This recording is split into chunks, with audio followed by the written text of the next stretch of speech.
เป็นคนอีสานเข้ามาค้าแรงในเมืองไทยความหูบนลายมีวุฒิมอใบที่โตมาหอบหิวความฝันความหวังความจนเข้าเมืองฟ้าเล็กน้อยบรรดาสิเอามาแปรรูปเป็นความส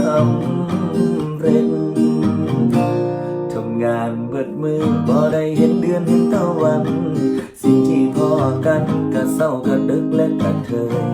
เพื่อนรวมทางฝันเคยยังบ่มีพี่น้องเลยเหงาใจจังเล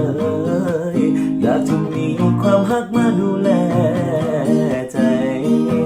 เป็นหนุ่มสาวโรงงานที่คนทั้งบ้านยังรอคอย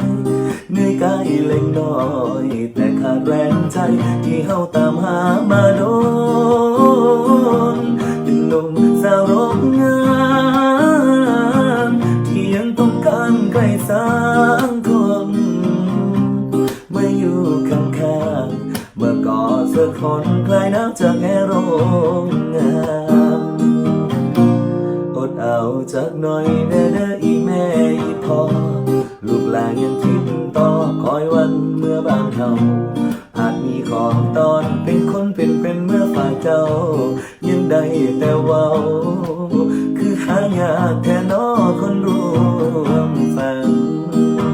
เป็นหนุ่มสาวโรงงา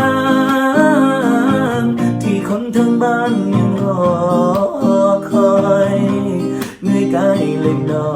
ยแต่ขาดแรงใจที่เฮาตามหามาโดนเป็นหนุ่มสาวโรงงา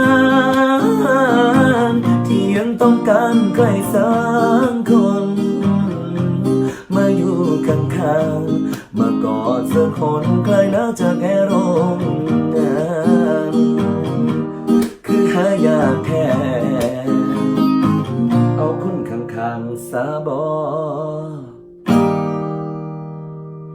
เป็นกำลังใจให้กับพี่น้องชาวโรงงานทุกๆคนครับ